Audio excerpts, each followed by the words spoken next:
Hello, and welcome to the Minimum Wage Podcast, where even the name is above our pay grade. Today, we're joined by My name is Taylor. Taylor Austin. Yeah. I do have a last name. He does have a That's last name, crazy. and for some reason, we just like the last names on the podcast. Yeah, So- no, we're just chucking last names out Yeah, there. last names are going we out do left, what it right, do. and center. No And privacy. hey, it's great though because if you want to get hired by the pod, I don't know who's going to hire you after watching the pod, but hey, now they know No your one. last name. They're going to look you up on LinkedIn or whatever. Hey, hence why he's already employed. Exactly. Exactly. Exactly. That's the bottom line. So the bottom line is, if you're trying to employ this man, hey, you're going to have to do better than what he's got right now. mercy. Yes, but don't hold your breath. Don't. Oh, you're saying you're happy with where you're at right now? I am actually. Hey, maybe in like 5 years down the road, if I'm doing content creation, you never know. But Lord like, knows. You do never know. That's Never facts, know. man. So a little backstory, I guess, on how you found your way onto the pod. So I came to know you after I already knew your brother, believe it or not. Your brother Simon, I knew prior to finding out that you even existed, really.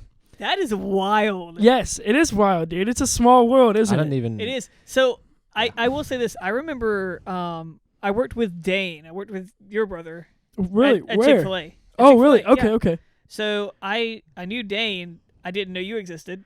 Okay. And then I feel like after I started, being around community more, I met you and then Gina and everybody else. Yeah, dude.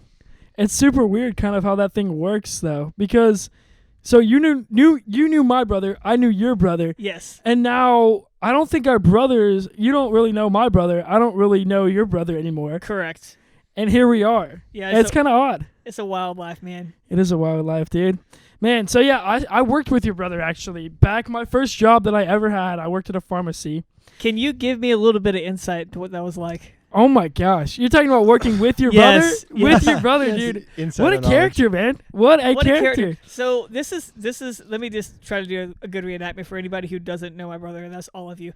If you ever meet him, super nice, but he's just gonna be like, "Hey, Dalen, how you doing? Dalen, you doing good? You doing good today? You doing all right? Doing good? Yeah. Awesome, Dalen. Yeah, it's good, man. Cool, dude. And I can't say a word. No way. No way. I don't get a word. It's just him, dude. So, your brother, he's super, super nice, but definitely NPC qualities. Yes, There's some- 100%. There's some NPC qualities that tend to shine through. And one of those is just speaking very quickly, speaking words, not to you, but at you. You know? That'll do So it. he'll speak at you, and then you really don't know how to respond to him because he's asked you about 5 things, and you're still processing the first one, still thinking about how you're going to reply, and he's on to the 5th. And he doesn't really care if you haven't answered. He's not too worried if you answer or don't answer. He's going to still ask you another Oh, question. 100%. ADD is a hell of a drug, man. Yeah. Yeah, 110%, dude. It's Mercy. doing a number on him. He's doing But something. man, love him to death. But working with him, it was super interesting because he was a good worker. Not one of the slackers in the slightest, dude. He was a hard worker for sure. Anything that you told him to do, he'd do, and he was always happy. Like he would come in and day out, happy to be there. So I can't honestly say anything bad about the man, dude. He was a great worker. Good work ethic, I will say. Nicest person you'll ever meet. It's just like sometimes having a conversation feels like, Very one-sided. yeah. That's coming from me. Your who- brother. Yeah, who I grew up with him. So I'm like, sometimes I'm, Was he like that growing up, like from K through 12? yeah. It's like, I will say he's gotten a lot more extroverted over the years. Really? Because he used to be more introverted. All 3 of me and my 2 siblings were all introverted by nature. Really? Yes. Well, how was that? Like, were y'all homeschooled? Were y'all like, was it a socialization type thing or what? No. So it was not a socialization thing. We were, we lived in like South Augusta, and we never really got out of the house unless it was church kind of thing. That makes sense. You didn't have like neighbors that were around the same age, like anything like that. The neighbors that we had were old and Vietnamese. Oh my gosh, Oh, what the a double beauty. whammy! Oh my, I bet they made some bussin' pho. But and actually, dude, like, The egg rolls, man. The egg The rolls, egg dude. roll, It's all Bro, about the egg I would rolls. kill for a good egg roll. For an actual Vietnamese egg roll, bro, straight from. Authentic. Oh my gosh. It was phenomenal. Straight from Ho Chi Minh City, doggone it. Doggone it, I'll tell you what. I tell you I'll tell what. you what, man. Man, what I would not do for an egg roll right now. But here's the crazy thing too. Like it was such a stereotype though, because like you know how like you study in history how like in the like I guess Cold War era, like whenever we were in war with like Vietnam, how like the way you said Vietnam. Vietnam. You been to Vietnam? You been to Vietnam? My Greg didn't know I was in the Vietnam War. Why'd you say it like that? But no, Vietnam, dude. Alright. Oh, You got me dead. Alright, continue what you were saying. I'm sorry. No, but I'm just saying this is funny because like, if you met her husband, like she didn't speak good English, but her husband was like, you know, as white as us, and I'm like, Yeah. it just goes to like show you like the stereotype of how like they married the Asian women, just brought them home. Yeah. Yeah. Like I'm just like, hey, look, a statistic. Like Hey, look at statistic. I think one of the all meters also did the same thing. Yeah, that's Yeah, isn't it? absolutely. that's crazy. Yeah. Yeah. And she makes a bussin' egg She roll. makes a bussin' egg roll If and I a do bussin' say pie. so myself, You know? dude. Yeah, That's when I get really good invited over decision. there for dinner, I'm always like, I'm not going to eat for the like 2 days prior. And then I'm just going to go and I'm going to come home 50 pounds heavier. And it's going to be great. And I'm going to love it. Is this We're the gonna love reason every why second you of it. run? Like that's the whole reason. Yeah. Yeah. I Just to show run your egg so roll that. info. Yeah, for the 2 days, maybe a year, if I'm lucky, if I'm on my best behavior, the 2 days a year that I get invited over for dinner, dude. That's completely fair though. Like, I mean, if you're gonna support an addiction, at least you're responsible enough to Yeah. take measures. 110%, dude. I know it's going to happen. So I just have to take the measures for the entire year running to work it off, and then I can do it, you know? Ain't a Yeah. problem. 100%. You know, cholesterol, I don't know how I'm going to combat that. We're still working on it, but doggone it. We'll cross that bridge when we come to it. Cholesterol don't just matter. might be a myth. Cholesterol might be a myth. It's a myth. What makes you say that? To control the people. It's the But yeah, it's fact of the a matter. conspiracy theory. Yeah. You know, just the same way the birds aren't actually real. It's in that same kind of Yeah, vein. same, Um, same kind of So thing. they're actually killing you with other things and then blaming you on cholesterol. I promise you, like that's Really? happening. Who is Yeah. they? It could be whoever you Them. want it to be. Okay. Yes. They, them. It could be them, the those CIA. people. They, them. It could be your next door neighbor. Zizim. You never know. It could be your next door neighbor. Who do you think it is for you personally? Who do you think's killing 100% you? it's the Illuminati, The Illuminati's after you? headed by Dan Funch. Oh no, we're bringing wild names into the picture now. Dude, I hate that you false. say that too, because I think if there's one person I can picture in the Illuminati, it's him. 100%. Dude, it's him. If there's anybody that's close to me that I know is in the Illuminati, Dan.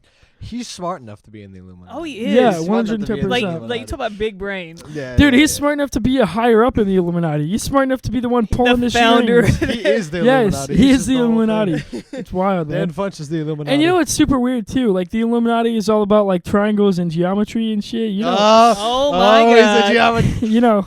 That's. I'm not gonna go any further. I don't want to know. get killed. I don't want to I go. don't know. You know, I'm not gonna go any further. You're just gonna disappear.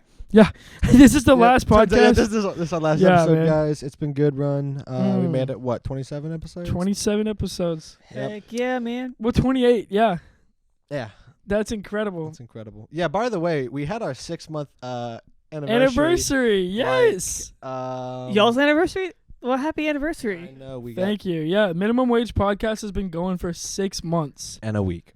and a week. How crazy is that? 6 dude? months and a week Hey. on the day.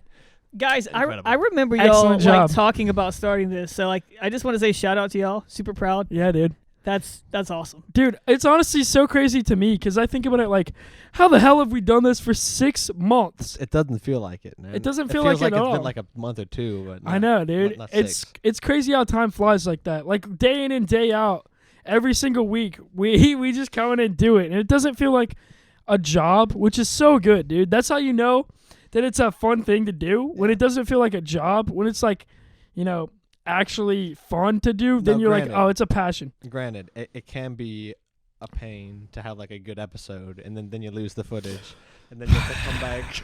Don't make me cry on the pod, John. Don't make me cry on the pod. We've lost some good episodes, man. Like some of our best, I'd say. Yes, dude. It's like, I don't know. It's like the podcast curse. The best episode you get has to be taken from you. And I will say, though, put back after you get rid of everything else. That one I don't even know what to say about. That one, though, I can't say that was not our best. That wasn't our best work. That one was not our best. Honestly, I think we did better on the rerun. So that one legit. Take 2 or take 3? Take 2. Oh. I mean, if take 2 is better, why was there a take 3? Wait, what was take 3? Didn't we like have to restart like half an hour in because it was just not it? Oh yeah. Take 3. Yeah, take 3. Yeah, take 3. We had to get the creative juices flowing. Mm-hmm. We had to start talking. It's like I don't remember. It might have been a TED Talk or something where somebody was speaking about going into a party and you having to like lubricate your social skills before you go in. Well, that's just called alcohol. Okay, no. Okay, that's a whole different thing. As an INTP, I can agree. As an INTP, what 100%. Is that? Introvert. I don't know any of the others. You got it. Come on, you got it. I know you do. Introvert. What is the N? Knowledgeable. We're gonna go with that. Lock it in. Knowledgeable with an N. No K. We don't use K's in this system. What is an N, dude? Naturalistic. What? I'm an INTJ, which is like. And you know what an N is? No. Okay. Well, I don't know what I am, so I couldn't tell you. So let me hear the N. I'm not telling you. Help me out. Dalen, you're going to have to look it up. Just one letter. Come on. That's because you don't know. Maybe. Got him, dude. Got him. Can we get you to look that up? Okay, so we found out what INTP? Yes. INTP is. It's introverted. I already forgot it's introverted. What is the N? Intuitive or something? Introverted, intuitive. Thinking and perception, yeah. Okay. Yeah, I mean, like, so basically, to even sum it up, I guess, in short, it's like, it means that, like, I function off of logic and reason, excuse me. I can't say words. Okay. But that's a good thing, but the bad part about that sometimes is, like, INTPs tend to not be able to relate sometimes emotionally, because we tend to look at things from a rational standpoint. Oh, yeah. I kind of see that, actually. I can get that. That makes sense. So, like, when you're making decisions, emotions are not... They're very far from the decision-making process. Very much. Emotions mean nothing to me whenever I'm making a decision. Well, yeah. And that's... Obviously, if I don't want to some of that is also just being a man, and then, I guess, on top of that, you have INTP. So. Correct. Yes, it's a blessing and a curse. Yeah, I'm sure, dude. There are definitely some downsides that can come with that, too. Because when you think about everything logically, there are some decisions that you're just not going to come to. Correct. Some conclusions that will not be made. Well, there's a gap that has to be bridged because, like, if you're thinking about things from an analytical perspective. I would disagree because it can be reasonable to listen to a particular emotion at a given point in time. So, are you saying you do that or what? So here's what I'm saying. The thing that I struggle with a lot of times, relationally at least, is if I'm talking to someone and they feel a certain way about whatever, maybe I said something or did something, I tend to, if it doesn't make logical sense, to invalidate their feelings, and that's not right because it doesn't invalidate the way they feel. Yeah. So even if it doesn't, like, it just tells them why they shouldn't feel that way, which doesn't help. It doesn't help at all. Yeah. So, like, I've gotten myself in trouble before. Like, there are a lot of people that like to look at things from the emotional perspective, and it doesn't help whatsoever when you're trying to tell these people, like, you're trying to tell them to relax, and they're, like, hyped up on that emotion, and you're like, hey, you need to relax because this doesn't make sense. And they're, like, already high-key, like, up here. Right. You know, that's not going to bring them down here. That's probably going to push them up even here. Yeah, it doesn't work. I can't confirm it doesn't work. 110%, dude. Man, so we came here to talk about video games as well as music because these are two things that you love talking about, right? Oh, absolutely. So firstly, music. Why do you like talking about music? So I mean, it kind of even goes back to like the thing we just talked about with childhood. Like, I grew up and didn't have many friends, didn't really grow up around like social settings, so my outlet was really music. Did you go to a public school? I was homeschooled. You were okay, so I was right on that vein. Yeah. Okay.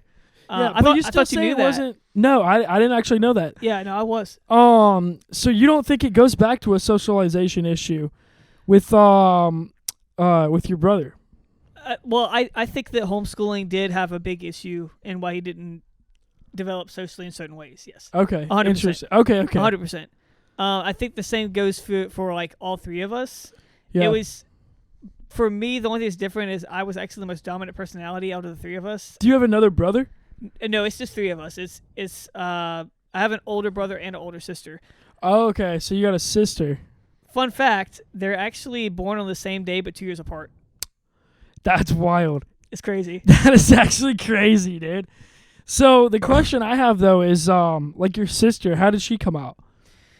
She's actually fine. She's married. Been married for like 12-ish years now. Wow. And she's the oldest. She's the middle. So Simon's the oldest. Yes, Simon's the oldest. Okay. So I'm the youngest by 5 years. Wow, that's My a decent sister's gap. 5 years older. Simon's 7 years older.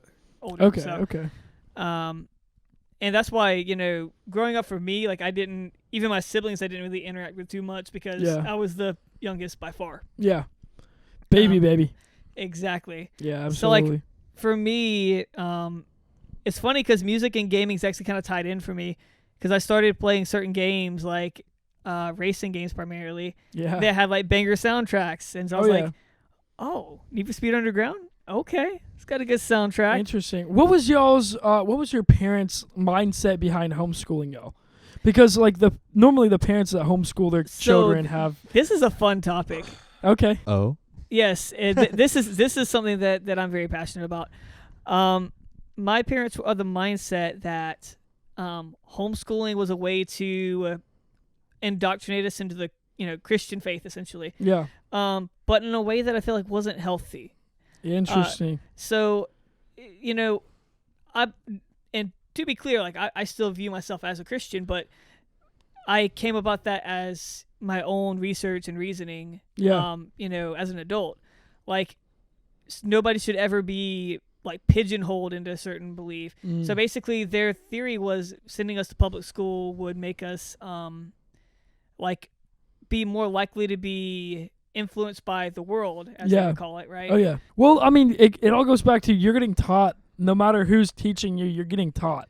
So Right. whether it be your parents, whether it be school, whether it be the internet, you're getting taught. Exactly. And so, they were trying to, as they said, protect us, but the end result is it handicapped us, I would say, socially. Yeah. And so, like, for me, I'm comfortable with where I am now. But, like, even being 19, 20 years old, I was, like, socially probably 14. Wow. So, like, it was crazy. Like, so you would say you had to overcome a lot socially? Correct. Yeah. Like, honestly, being around like any people at all gave me like severe social anxiety. Really? Okay. Very much. So that's something like I had to work through as I got older. Yeah. How did you work through that? I got a job. And that did it? Yeah. So working, I started at Chick-fil-A. Like I was one of the original employees at Chick-fil-A. Like when that Really? store opened. How old were you when you started at Chick-fil-A? I was 22, I believe. Okay, wow. So at that point, you had already lived like quite a bit of your life. Yeah, and so honestly, at that point, I still was not very developed socially, and I still was terrified of everything. Like Wow. So like, I basically just had to put myself out there and say, I'm going to do this. Well, for a little context, how old are you now? I'm 28.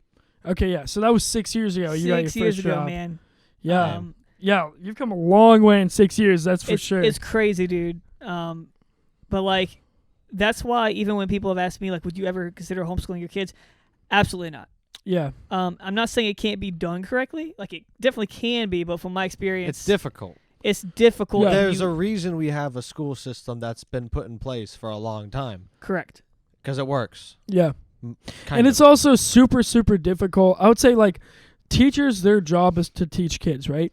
Parents, their job is to make money and clean the house. So, like, if you have... And teach your kids. teach your kids, but not in the educational sense, really. Like the book learning that you're going to get from a school, like English, maths. Like you're not supposed to really get that from somebody whose job is doing something else. I would agree. I would say that as a parent, you have a responsibility to teach your kids, some things. Obviously, you're not the one in the classroom, saying these are your ABCs and do them. Well, actually, you might be, because most parents teach their kids some of the basic stuff. But I mean, like, if and when I have kids, I would definitely be doing some of my own, like, teaching with them outside of what they're getting in school, but it wouldn't be in the same way that you're taught at school, where it's like you sit in a desk. Yeah, exactly what I'm saying. Like the book learning.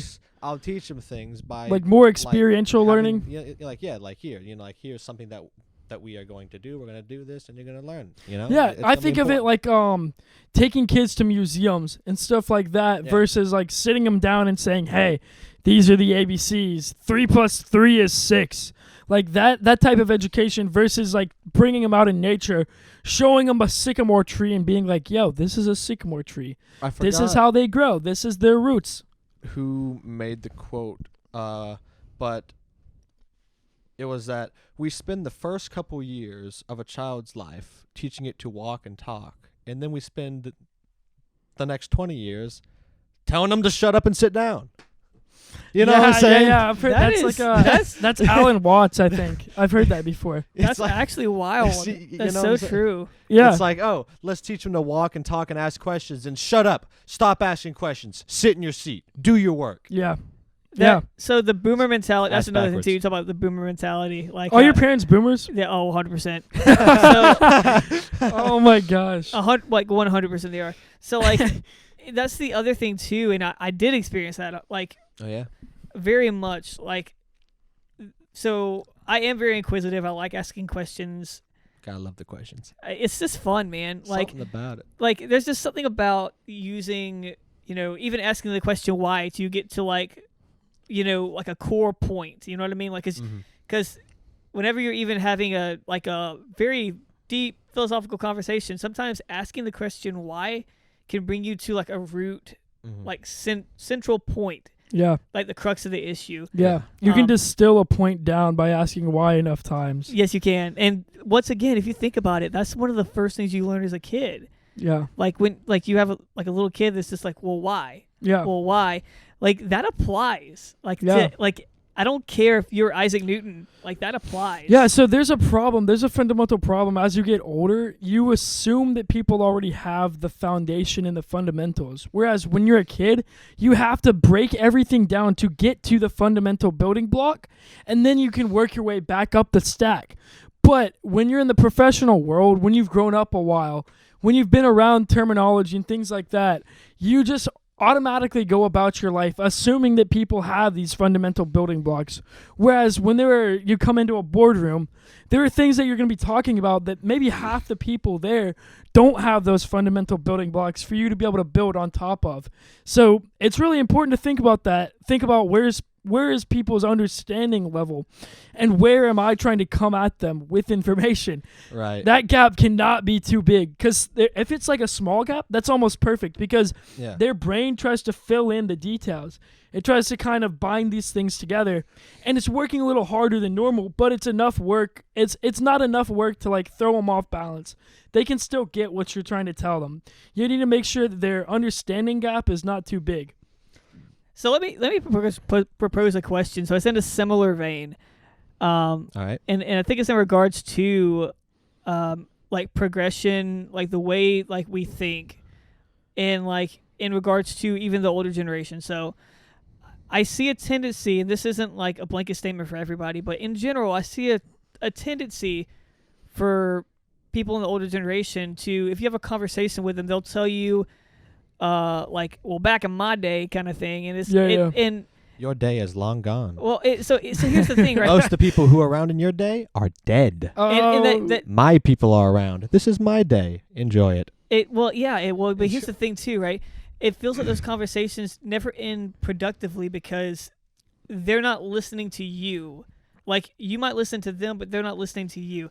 So, like, at what point does a person, like, reach a certain, like, arbitrary age or mindset to where they're like, I've ascended. So I think the people that do that are the people that aren't going any further in life in old age. The people that are like there are a lot of people that Warren just Buffett, reach a for certain instance, point and just say, you know what, this is good. I like this. Everything is good the way it is. I don't want nothing to change. I've done all the learning I'm gonna do in my life. Doggone it, I'm gonna smoke cigarettes and drink whiskey till I die. I seriously hope that I don't stop trying to learn new things. Yeah. Because what the hell is the point of anything if you're not learning? And also like What's that's not point? that's not Why are we doing anything? whatsoever the way that we roll. Like No. our mindset is not whatsoever that way. I think a lot of it is really just the work mindset where I'm going to work for this company for 40 years, I'm going to get my pension, and I'm going to get out. I'm going to do my time. Yeah. I'm going to do my time. I'm going to get my company dime, and I'm going to get. It was a different mindset, really. Yeah, it was a really different mindset. Nowadays, it's like I'm going to gain all the knowledge possible in the time that I'm alive to be able to build something with that knowledge. Yeah. You know? 100%. Like, and I think that even it works in a business standpoint and even on a personal standpoint, I think that, like, I think trying to grow yourself, you're not going to be able to grow yourself if you're not able to even think critically, ask questions, and continue to grow. Yeah, and you were talking about, like, the boomers not wanting to hear your side of the story, right? Right, and so that's the thing. So it goes two ways. Like, yes, there are things that we can definitely learn from them, 100%. But here's the issue: they can learn from us too, and they don't. They openly choose. There's a lot of them that don't. That's why I respect so much when older people, like, not adults, because adults, like, that are 20s, I'm like, I expect you to be able to get my side of the story. If they're like 20 and they're already like back in my day, Get out of here, a dude. big problem. Yeah, they're not the going person is anywhere, chalked. dude. Yeah, that's a problem for sure. Chalk them up. But Chalk 'em. when you're in like the 60 plus range and you're able to actually converse with me and take my viewpoint, that is super, super nice. That doesn't happen very often, and I think that's why it's so nice and so refreshing to see it.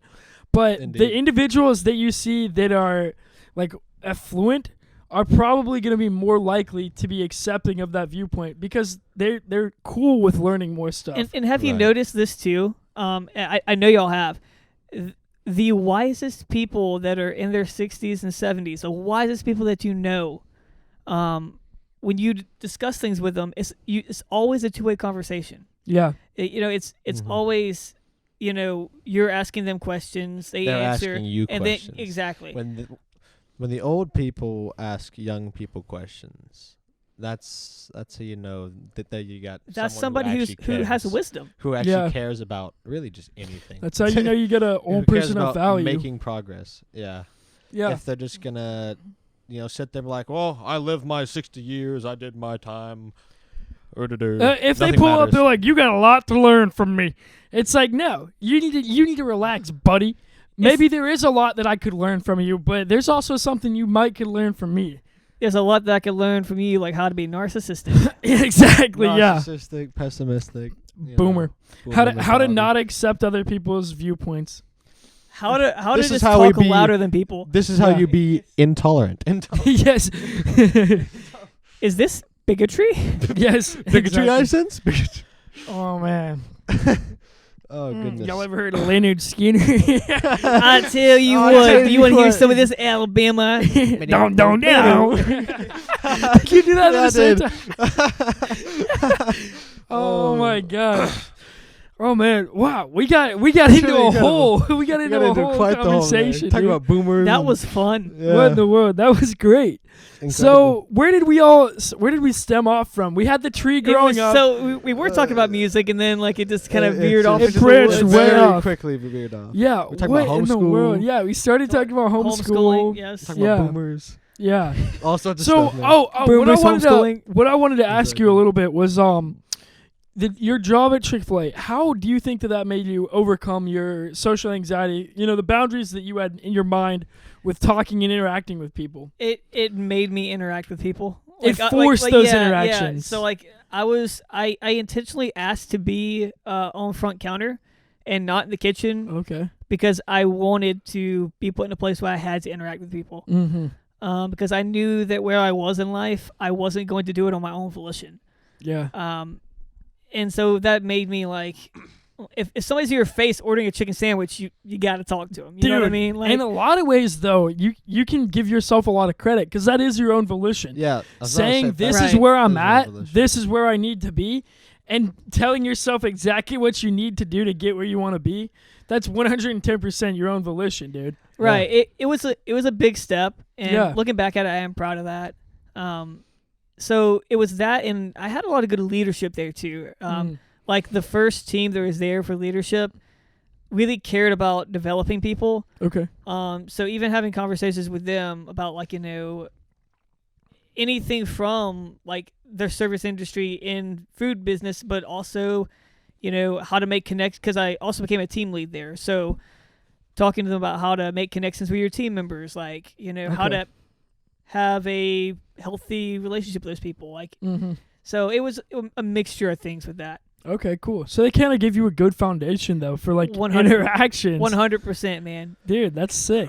That's So- awesome to have people that can help you like that. Like one-on-one help with situations like that. And I'm sure they were able to give you like literally like a situation that you'll encounter on a day-to-day basis with team members. Like the Chick-fil-A business works pretty much the same day in and day out, right? Yes, it does. So you've got a lot of the same common interactions between customers and between employees and other employees. So I think they were able to probably give you a lot of incredible advice with those interactions. It was great, man. 100%. So basically it was Chick-fil-A, and then like about that same time I started going to competitive Frisbee tournaments, and so that was my other avenue of socializing. So if I wasn't at work, I was literally at a tournament or practicing for a tournament. And that was a wild time because I grew up in a very conservative home. I grew up thinking alcohol was the devil. And then I started playing competitive Frisbee and playing a tournament, getting wasted, and then, playing the next day. Oh, man. So kind of like your entire life growing up, you saw alcohol as like this absolute, like you'll drink alcohol once and die.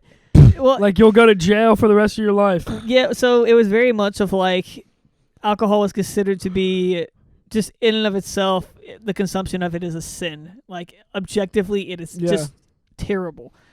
To the point. So I'll tell you a funny story. So I remember being in a restaurant with my parents, and this was maybe about 5 years ago. I still haven't forgotten this because it was so damn funny. My dad's looking at the menu, right?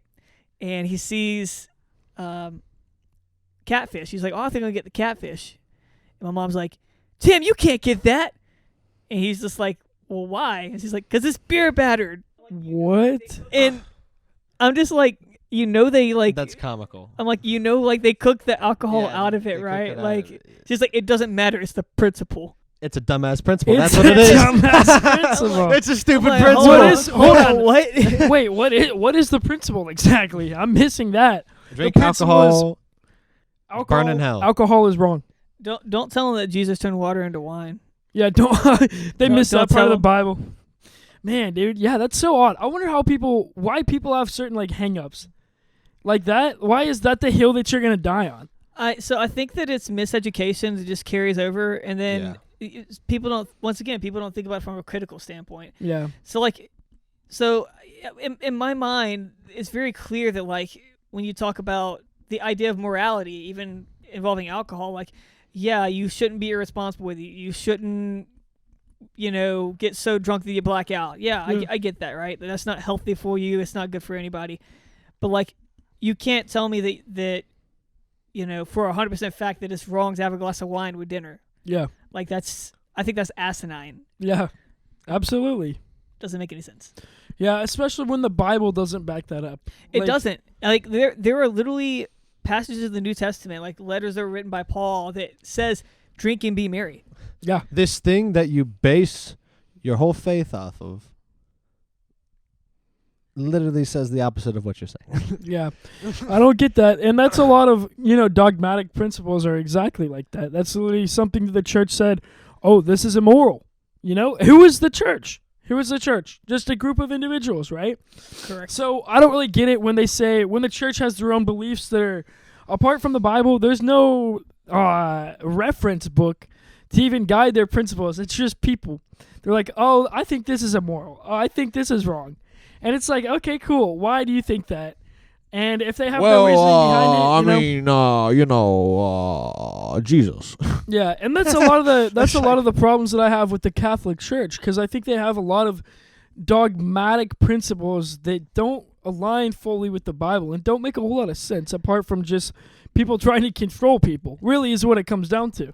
But my take on it in short is I think that the idea of having a magisterium that has just as much authority as Scripture is problematic. Yeah.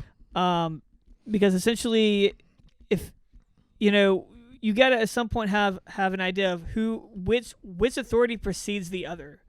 Like, is it that Holy Scripture comes before the words of the magisterium, or if the magisterium says something that contradicts Scripture, who are we to believe at that point? Yeah. You know what I mean? But it was the magisterium's choice of what Scripture actually is. Was canonized, yes.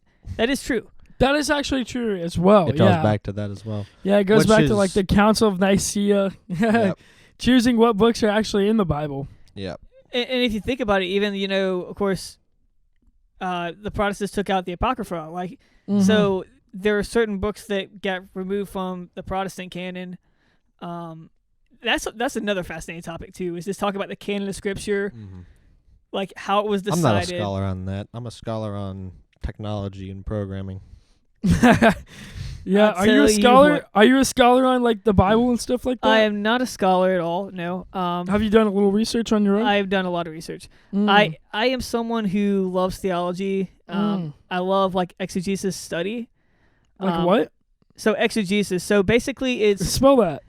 It's EXEGIS. Like, Exegesis. Exegesis, I guess you say, but like, yeah.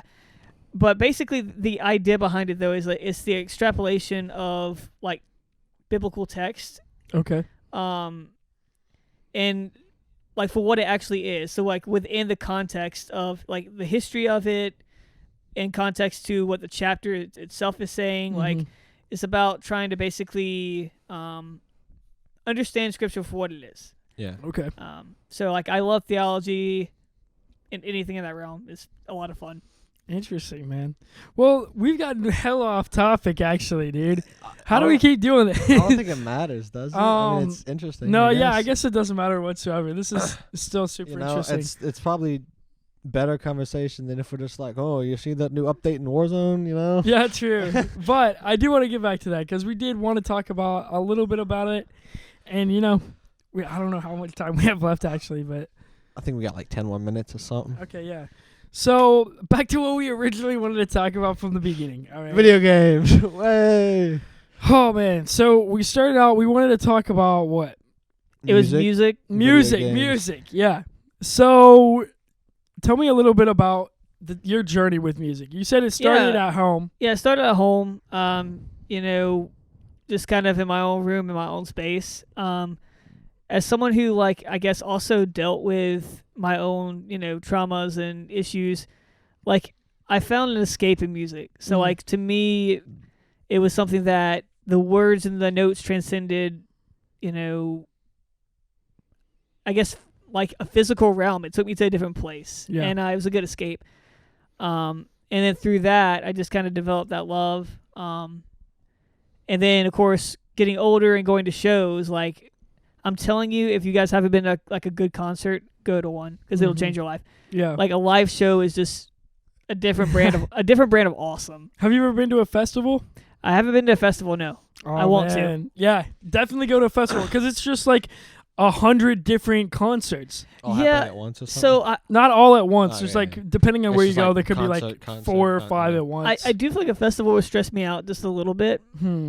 Because, like, think about it this way. It's like, okay, I want to go see this artist, and they're playing at 9:30 on stage 3. I want to go see this artist, but they're playing at, like, 9:45, stage whatever. Yeah. I'm not a huge fan of such large crowds of people, because crowds of people are the perfect recipe for problems. Yeah.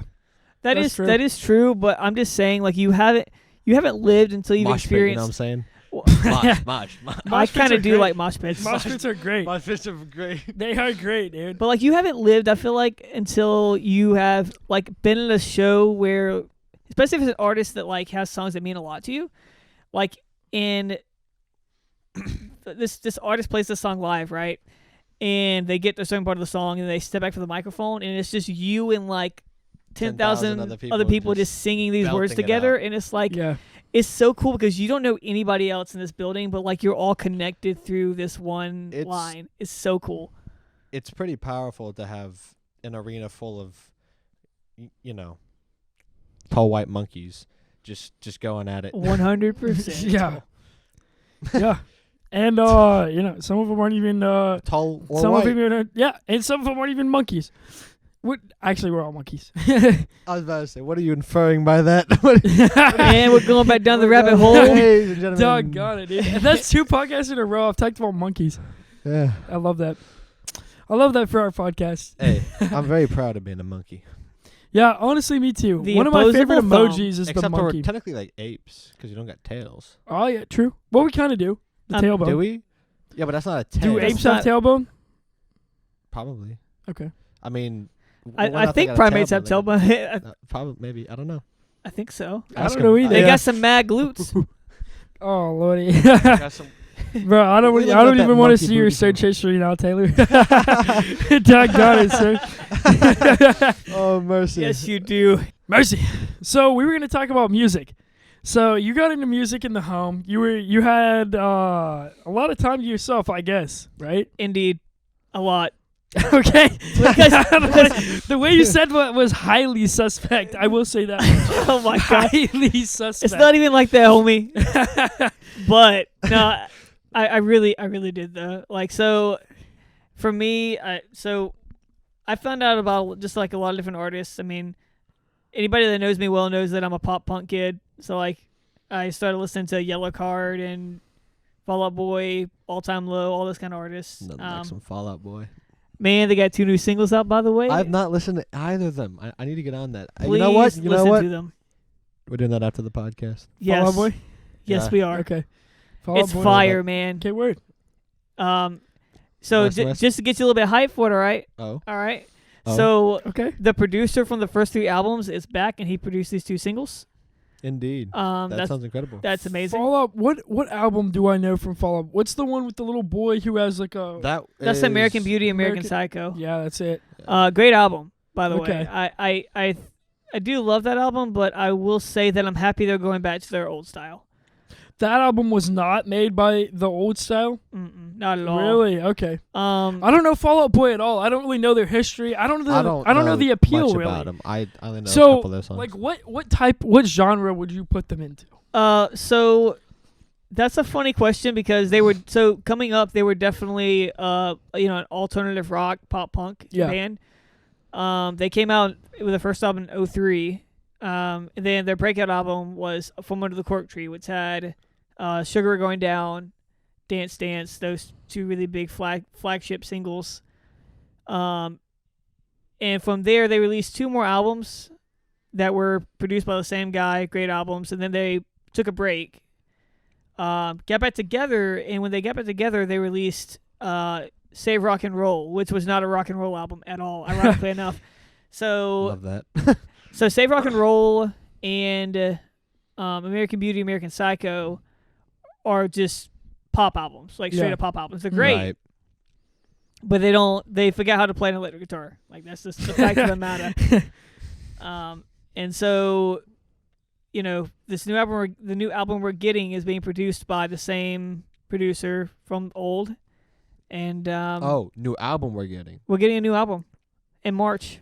So we got a new Oh, album are these 2 coming in March, singles but we just from got the 2 new singles album? Yes, dropping. they are. Ah, Yes, they are. okay, You know, little teasers. A lot of people have started to like drop a couple songs teasing the album. Yeah. That way, it makes hype build up around the Dude, album. That way, I love that model, honestly, though. I do It's too. great. Yeah. I remember singles and then Steve hit me with the Lacy. album. Steve Lacy did that for the most recent album, and it was so good because I really liked the singles. Mhm. I think he released "Bad Habit" as a single, and it was that Nice. song got so big, dude. And so he released that. It got huge on TikTok, right? Got tons of people pulled to the artist, right? Mhm. Then he releases the full album, Genius. and everybody that he just got on the train, all hopped on the album. they hop on the album, and they're all early adopters for so the many album. listens. Yeah, so many many listens. streams. Oh my gosh, it's insane. And they can all say, "Oh my gosh, I listened to that album when it came out." Bro, it's Exactly. so I love wild stuff like that. I don't know if y'all familiar at all with All Time Low. No. Okay. I know the song by John Bellion, and that's about it. Okay, so there's a band by the name of All Time Low as well. Okay. So they released an album probably 5 years ago called Wake Up Sunshine. A very good album.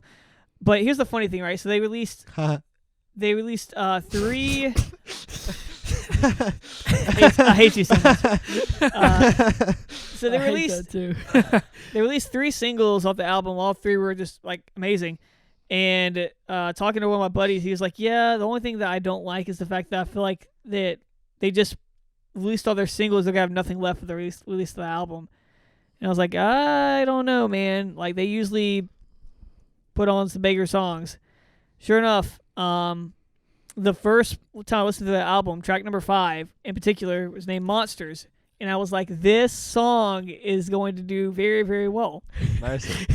Okay? Okay. You already knew it. Just seeing I already knew it. Just the first time I heard it, I was like, Yeah. this song's going to make it. Okay. You know how, like, every artist, like, they play their biggest song for their encore? Yeah.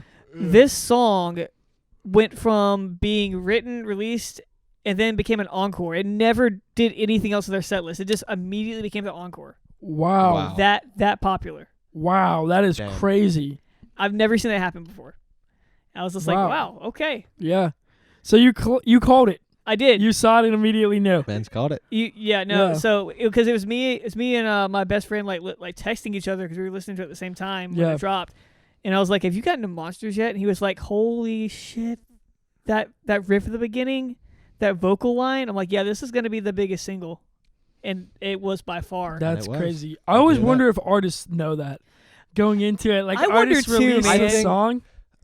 There are a couple artists with a couple of their biggest songs who said like as they're making it, they're like, "This is my biggest song. They Like, know it. They know it. This is as good as it's ever gonna It's get. like lightning in I a need bottle. to pour everything into Yeah. this." You know? I think, but also there are certain situations where you find artists that are like, that song I never thought was gonna do good at all. I And just then it released that song, popped off. yeah, and then it just pops off for no reason, Well, it's no not better really- reason than people just love it. Right. Well, whenever the artist is viewing their own songs, they've been working with that for a while, like actually coming up with it, making the music, making the words, doing the mastering. Yeah, I'm sure they play at least a small role, in that, because I feel like as an artist you would want to have as much creative control as you can, oh yeah, while also not doing hours and hours of grunt work. yeah, true. And I feel like,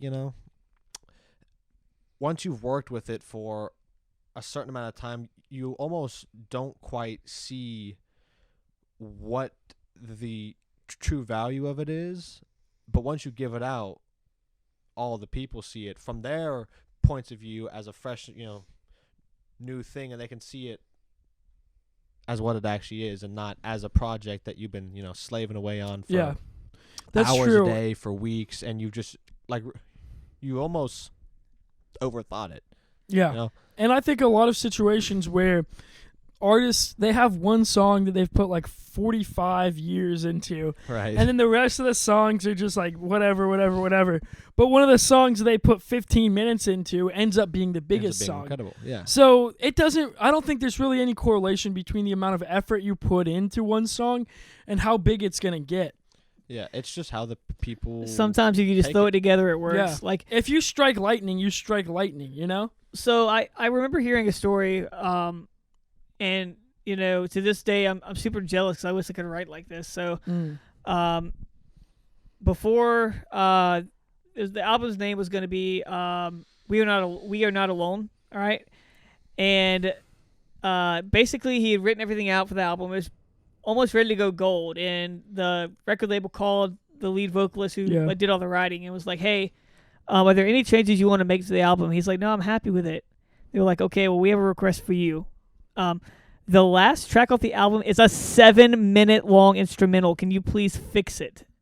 Fix it. What does that mean? Well, basically they said you either need to like shorten it and like write lyrics for it and make it an actual like track, or either just drop the whole thing because no one's gonna listen to a 7-minute long instrumental song on the last literally the last track on the album. Yeah. And so he was like, okay. So they were playing a show that night. When they got done with the show, he locked himself in a hotel room and rewrote the whole song in a night, and it ended up being the #1 single off the album. What? Wait, who was this? What artist? This is Breaking Benjamin.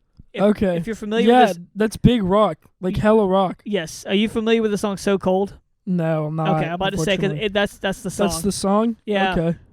What I say? Man, so it is amazing too, though. Like out of necessity, what is that principle where like work expands to fill the time that you give it, right? Right. So when you're coming up to the deadline, say I have a week to do paper, it's gonna take me a week to do that paper. If I've got a night to do it, it's going to be done in a night. It's going to be done in 24 hours, baby. Yeah, that's what I'm saying. So when you're told you have this amount of time to get this done, you're going to do it. That's just human nature. In that amount of time, yeah. Yeah, in that amount of time. And so I think even if you can get yourself in a state where it's like that, where you impose deadlines on yourself and you actually hold to them, like it's very hard to impose deadlines like that on yourself. When it's your record label, they're like, we're not going to give you your pay if you don't do this in this amount of time. Yeah. It's like you don't really have any other option. With yourself, it's kind of hard. You've got to structure your life to where you make it like, I'm going to lose this money if I don't do this for this amount of time. So that's a lesson for sure. You might get your best work. You might get your best work if you just give yourself 24 hours and get it done. Yeah. You know, work usually tends to do itself faster if you just do it. You know? Dude, words of wisdom. It's pretty crazy work how that tends works, to man. get itself done faster if you do it. You know? Amen to that, brother. Man, with that word, word of wisdom, dude, go follow us on Instagram at The Minimum Wage Pod. And be sure to check out our new Clips channel, MWP Clips. Actually, it's not really new anymore, is it? It's been around for like 2 or 3 months. Yeah, it's been around for a little while now. All right, but not many people have been looking at it. So if you're interested in our content, but you don't want to sit down for an hour, then don't. Go watch the clips. Yeah. Be sure to leave a like. Comment if you were homeschooled or not. And what your favorite album is, if you have one. Yeah. And make sure to subscribe. Hit the bell if you want to stay notified. Indeed. His Insta's down below, guys. Go check him out. Thank you so much for being on the pod, dude. Thank you, guys. Yeah, absolutely. Much love, brothers. Coming on. Dude, you've been an excellent guest. I appreciate your time, man. Hey, man. Have me on anytime. I'm down. I love you guys. Dude, love to hear it. Love you too, Indeed. Taylor. Without further ado, this has been Minimum Wage Podcast. Weave the Name is above our pay grade. Peace.